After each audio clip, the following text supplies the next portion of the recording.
Vous allez me mettre dans la situation de défendre un mouvement. Et moi, ce qui m'intéresse, c'est d'expliquer une tendance aujourd'hui dans le monde arabe. Et le monde arabe, ça n'est pas les frères musulmans. On vous parle des frères musulmans. Mais pourquoi vous parlez que des frères musulmans quand le Parce que c'est une force d'opposition. C'est la seule force organisée. Mais c'est pas vrai. C'est la seule force organisée. Ça n'est pas vrai. Ça, c'est un fantasme. C'est pas la seule force organisée. Non, on le laisse répondre. C'est pas du tout la seule force. Ça n'est pas vrai. Il n'y a pas de force organisée. La grande puissance du mouvement populaire en Tunisie et en Égypte, non, attendez, c'est pas ce que je vous demande. J'ai quand même le droit d'expliquer ce que je vois sur le terrain. Vous pouvez me poser des questions tout le temps.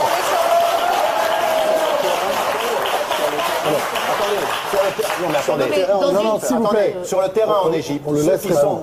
Pas vous sur le terrain en Égypte. On le laisse répondre. Attendez, sur le terrain de l'analyse en Égypte. De l'analyse, soit. Ben, attendez, on fait quoi là? Vous êtes plus sur le terrain de l'analyse que moi? Moi, j'y suis allé il y a moins longtemps que vous. Moi, j'y étais l'année dernière 2 fois. Mais c'est pas parce qu'on va. Je vous écoute quand même. C'est pas parce qu'on va une semaine.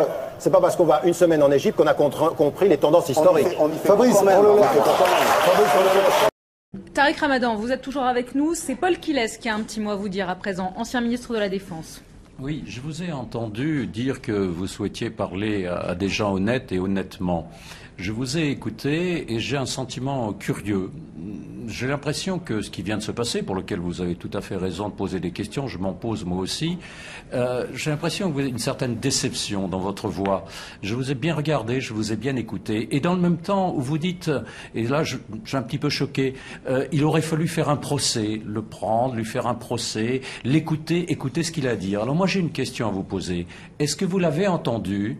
Est-ce que vous l'avez entendu après l'attentat du 11 septembre, l'explication qu'il a donnée? Je l'ai entendu tout à l'heure, je ne l'avais pas encore auditionné ou alors je l'avais oublié. Ses propos sont totalement insupportables. Il expliquait comment ce crime de masse avait été organisé et en quoi il cautionnait intégralement.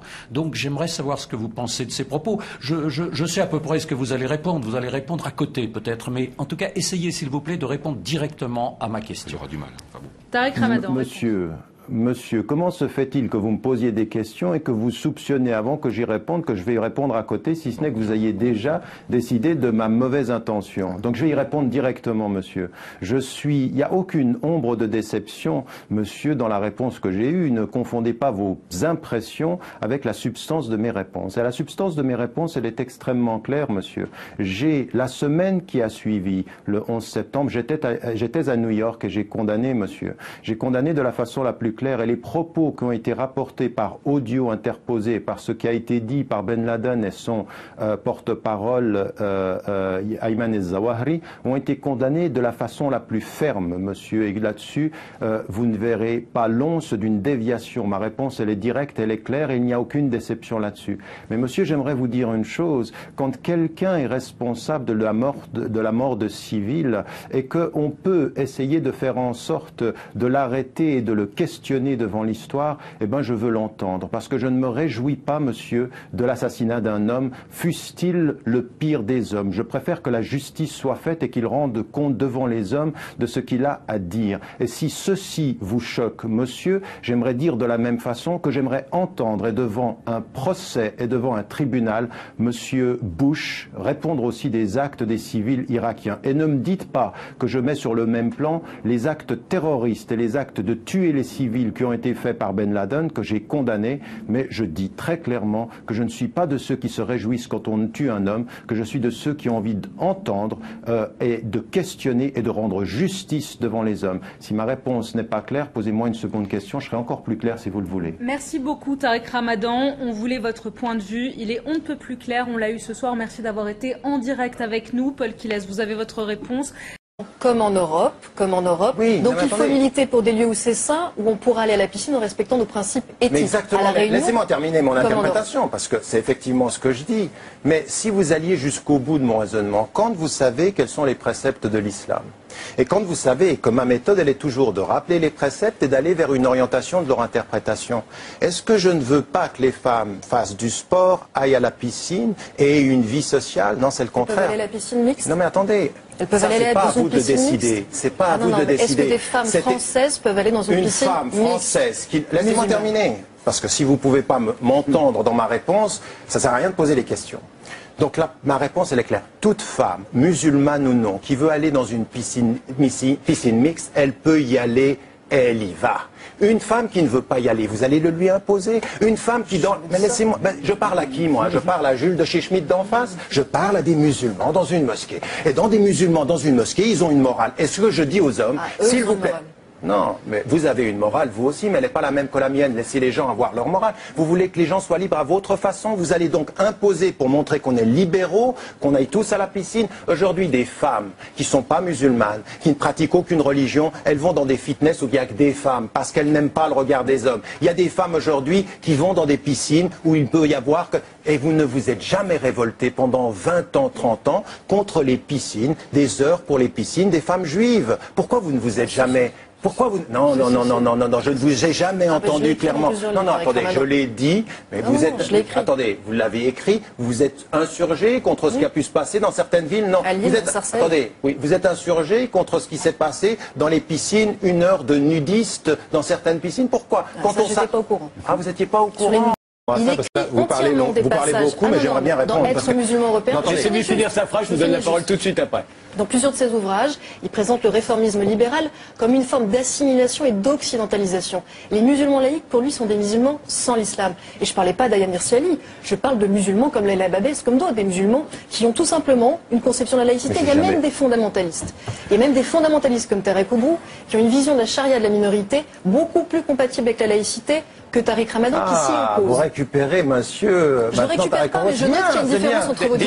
Dites-nous à chaque fois de qui il s'agit, parce qu'on ne sait pas toujours. Un prédicateur de l'OIF qui est plus laïque que monsieur Ramadan.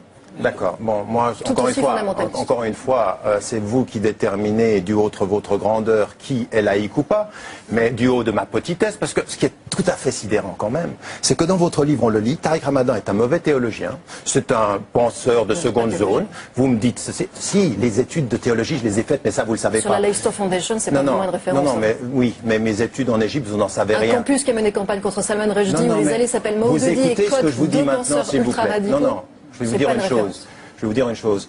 Un des premiers penseurs musulmans qui ait pris position contre la fatwa, contre Rushdie, il est en face de vous. D'accord? Alors vous commencez pas à tout mélanger. Deuxième des choses, mademoiselle, j'aimerais vous dire deuxième des choses, c'est que je suis un mauvais théologien, un téléévangéliste, et vous faites 400 pages sur un moins que rien en théologie. C'est bien, je veux dire, vous investissez. Un formidable rhéteur et un formidable stratège. C'est pour ça que vous l'avez fait. La deuxième des choses, je suis tout à fait d'accord, et je suis le premier à le reconnaître. Il y a des étapes, on a évolué dans un certain nombre de dossiers, c'est une évidence. Mais la réalité aujourd'hui, c'est que comme il n'y a pas de vision sociale, comme on est en train de laisser et d'oublier les banlieues, comme il n'y a pas de politique éducative, comme il n'y a pas d'encadrement social, eh bien, on fait de la distraction stratégique. Et la distraction stratégique, c'est de nous parler de la burqa, qui concerne certaines centaines de personnes. Et vous êtes en train de me parler, il faut qu'on aille pédagogiquement, qu'on fasse comprendre aux femmes. J'aimerais que vous me disiez, qu'est-ce que vous allez dire, vous, conseiller du président et d'autres responsables politiques? Comment vous allez faire quand on a des relations économiques avec ces femmes de princes et de rois qui viennent et qui sont ceux qui défendent religieusement le port du niqab?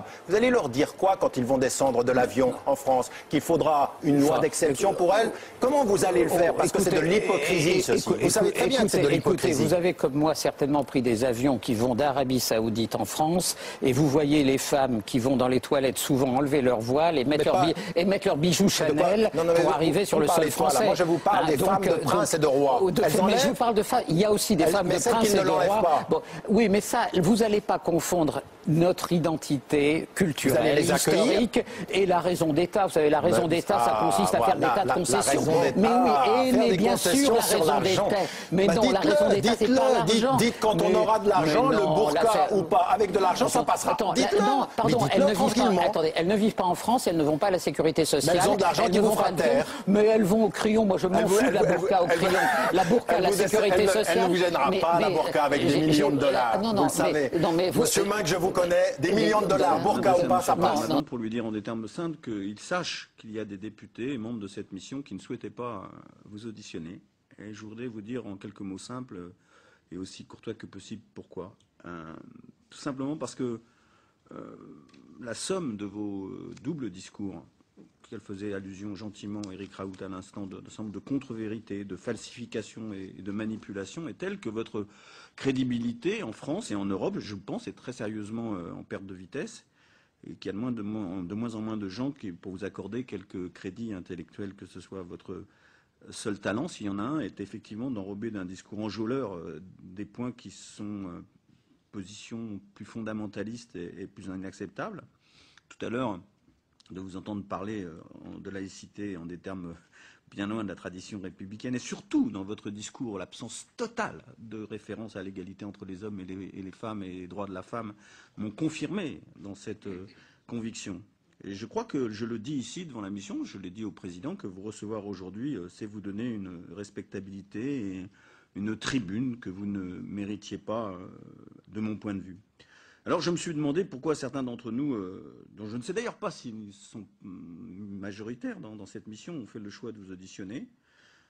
Peut-être pour vous permettre, au nom de la liberté d'expression et de la tradition pluraliste de l'Assemblée nationale, que je ne conteste pas de dire ce que vous pensez, et aussi à moi de dire ce que je pense, et je voudrais à ce moment-là dire à ceux qui nous ont donné cette tribune inespérée, que je les en remercie très chaleureusement. Enfin, je pense qu'on aurait pu s'en priver.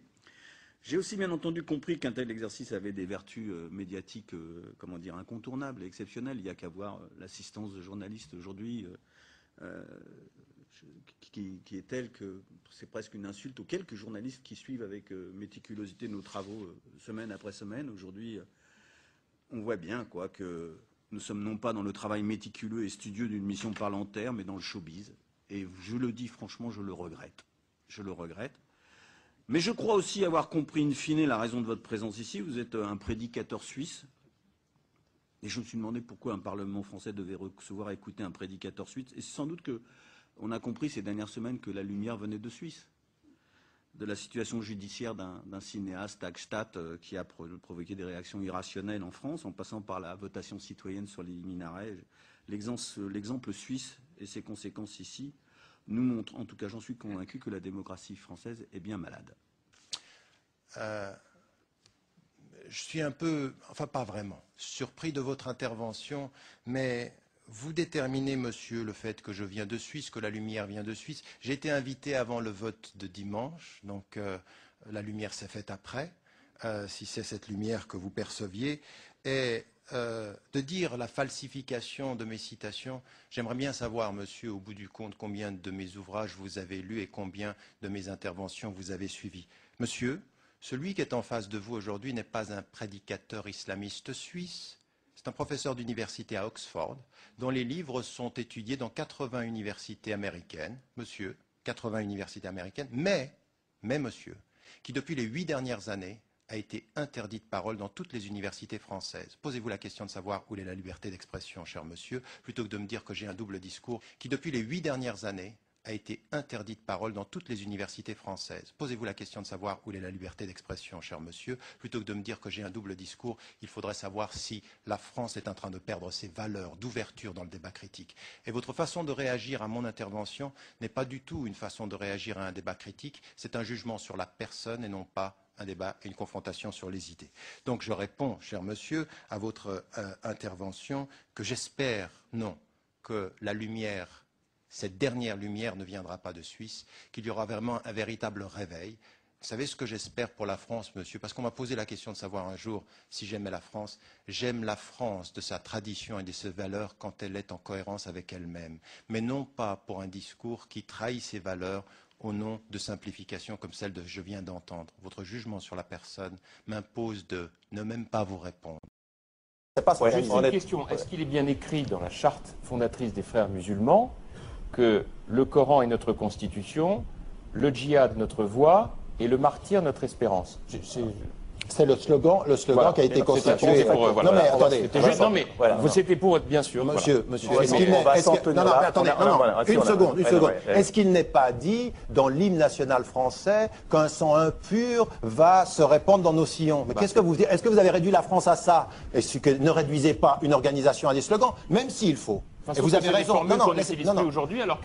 Elles sont chantées avant chaque match de football. Oui, mais le problème, monsieur, laissez-moi terminer. La patrie en danger, c'est pas tout à fait la même histoire que laissez-moi terminer. Le Coran est notre constitution et le djihad notre voie. J'aimerais juste terminer une chose en disant une chose. Même sur la question, et surtout sur ces questions de slogan, je suis d'accord avec vous, il faut être critique et poser des questions. Mais ceci dans un débat démocratique, pas dans les prisons, pas dans la torture et jamais, quand on est démocrate, dans le silence des cabinets et des salons parisiens.